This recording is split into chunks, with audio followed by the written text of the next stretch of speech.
You know that feeling when you see a modular synthesizer, that giant wall of knobs and blinking lights and cables going everywhere, and you're just hit with this mix of total awe and, let's be honest, a little bit of confusion? Yeah, we've all been there. Well, today we're going to crack that code. We're going to learn its secret language, and it's way simpler than you think. So, how does this spaghetti monster of patch cables create everything from beautiful shimmering sounds to those floor-shaking bass lines? I mean, it looks completely random, right? But it's not. Not at all.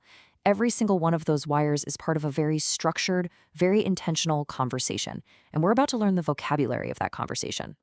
And here's the key, the secret to the whole thing. The entire language is built on one concept: control voltage, or CV for short. Just think of it as the electrical lifeblood flowing through those cables. It's how one module literally tells another module what to do, when to do it, and maybe most importantly, how to do it. Get this one idea, and that whole wall of wires just starts to click into place.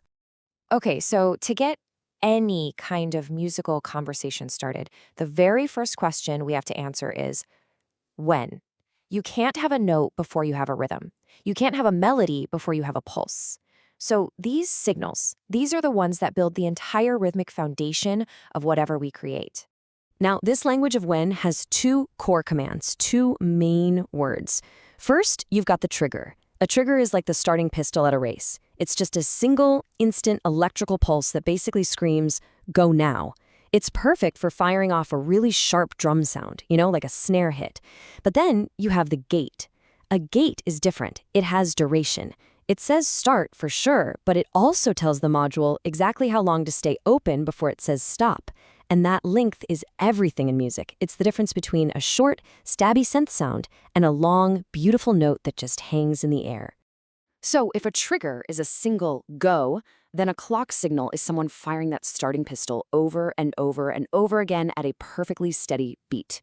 It's the metronome. It is the absolute heartbeat of the entire system. This repeating pulse is the master Taktgeber, which is a great German word. It just means time giver. And it's what drives our sequencers, keeps our effects in sync, and just locks the whole piece of music together. All right, so we've established when things are supposed to happen. But a rhythm by itself is just a bunch of clicks, right? It's not exactly a hit song. Now we need the actual information. We need to answer the question, what? What note are we supposed to play? What sound should we be making? This is the language of the actual musical data. And at the heart of this whole language is this just beautiful, simple, elegant standard. And it all starts with this one number, 1 volt. 1 volt equals 1 octave. That's it. This is the volt per octave standard, and it's the universal rule for controlling pitch in pretty much the entire modular world. And get this, it's so precise and reliable that if you send an oscillator exactly 1 more volt, its frequency doubles, raising the pitch by a perfect octave. This means that 1/12 of a volt gives you a perfect semitone.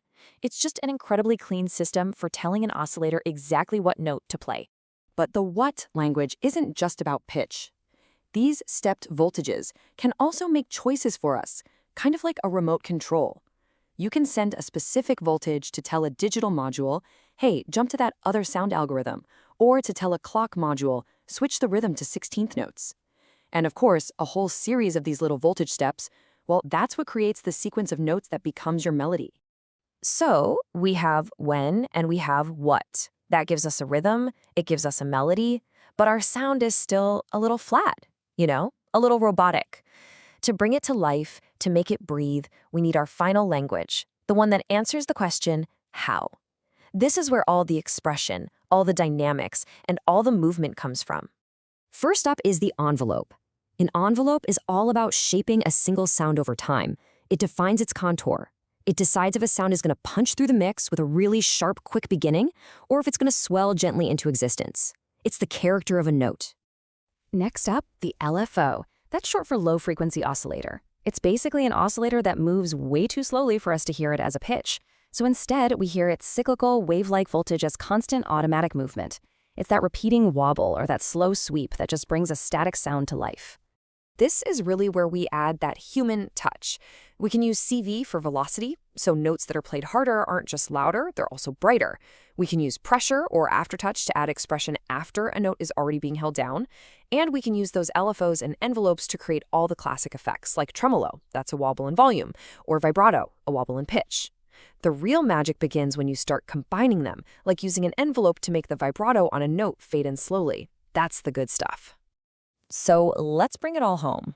That intimidating wall of wires, it's not chaos, it's just a series of conversations. And I promise you, no matter how complex a patch looks, every single cable is just answering one of three very, very simple questions. From now on, whenever you look at any patch cable, just ask yourself, is it answering when something should happen? Then you know it's a timing signal. Is it answering what should happen? That's an information signal, like your pitch CV. Or is it answering how it should happen, how it should feel, how it should move? Then it's an expression signal. When, what, and how. That's it. That is the mental model that decodes everything. Thinking this way completely transforms patching. It stops being this random act of just plugging things in and hoping for the best, and it becomes an intentional act of composition. You're not just connecting jacks anymore, you are directing a musical conversation. You have the fundamental vocabulary now. So the only question left is, what conversation will you start?